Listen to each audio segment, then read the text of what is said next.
Asetek enhanced their Thorpe.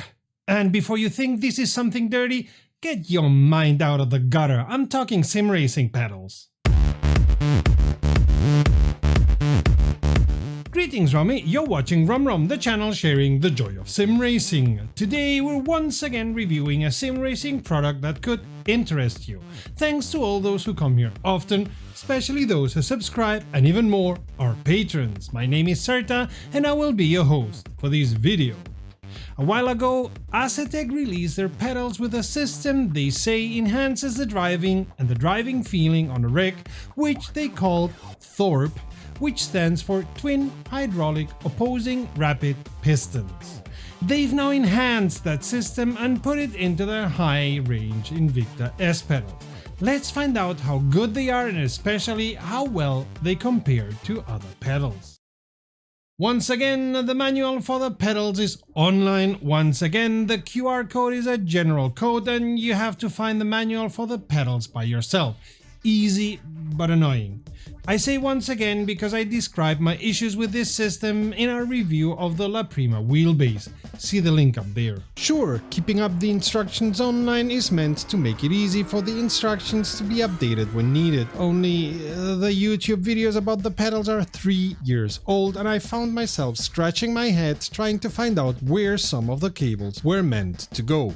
Also, once again, there was a strange and annoying piece of product design, as one of the holes for bolting the pedals to the rig is directly underneath the Thorpe system. Sure, you can dismantle the system and reach the bolt easily, but why should you need to do that? Again, baffling product design. The rest of the setup is easy enough, cabling is simple and the pedals were recognized quickly by Windows and the Asetek software. And as soon as that happened, the LEDs on the pedals lit up. Now, personally, I don't care much for those because when I'm driving, I'm looking at the monitor, but I realize some of you like these kind of things. You can even change the color of the LEDs and have them change color depending on the situation. Other than that, and calibrate the pedals, which is always recommended, there's not much else you can do in the software as was to be expected. These are not active pedals after all.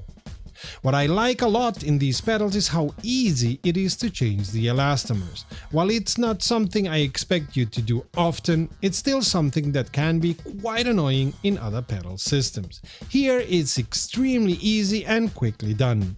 Speaking about that, the brake had the hardest elastomers set up, which I changed for the second hardest, as in my initial test I was not able to use the brake in a meaningful way. But that's me. You will be able to choose the best for you out of 5 elastomers in total, all with different firmness. Because of that and because it's very easy to change them, you may want to go with a recommendation and change the elastomers depending on the type of car you're driving.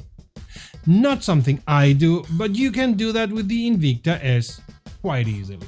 And it's not only the elastomers which give you variation. You can change the angle of the pedals, their preload, the stop, you can change the spring of the throttle for a softer one. There's a lot you can do to set up the pedals the way you prefer them to be and feel, which of course is fantastic.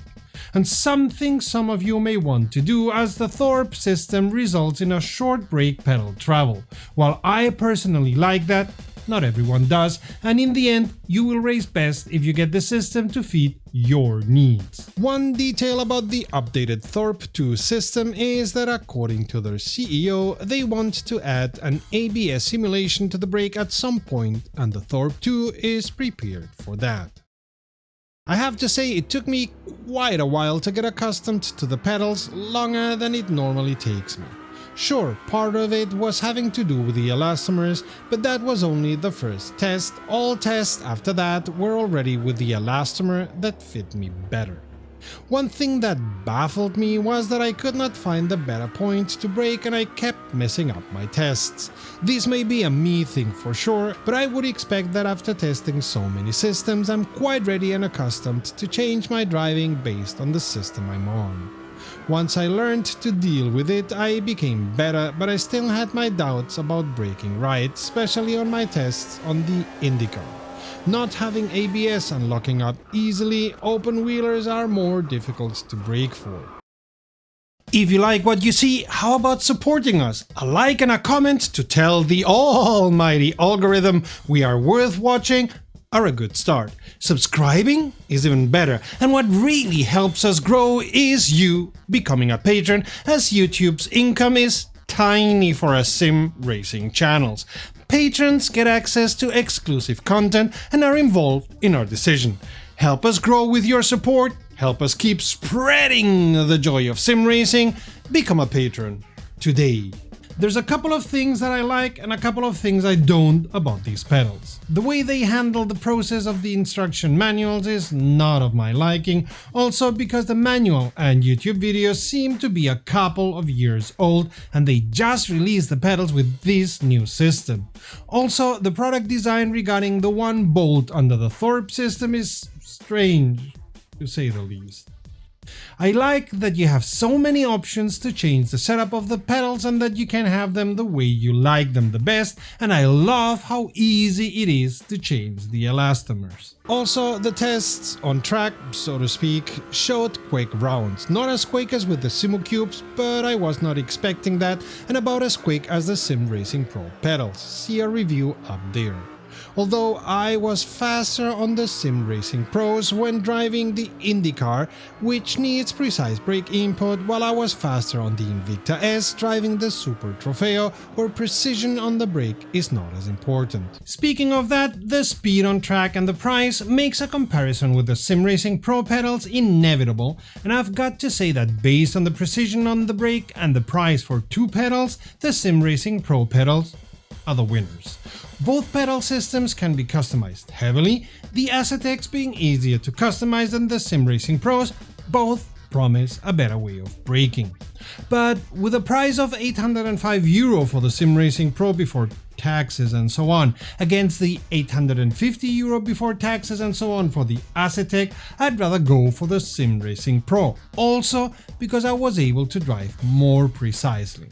That's not to say the Invicta S are bad. They are good, solid pedals with lots of ways to customize them and a fantastic new way to change the elastomers. And they look cooler with the LEDs and bring the promise of an ABS simulation in the future. I may change my mind when that ABS simulation comes out, but for now, while the Aseteks are good pedals, I'd rather go for the Sim Racing Pros. Dollar for dollar and euro for euro.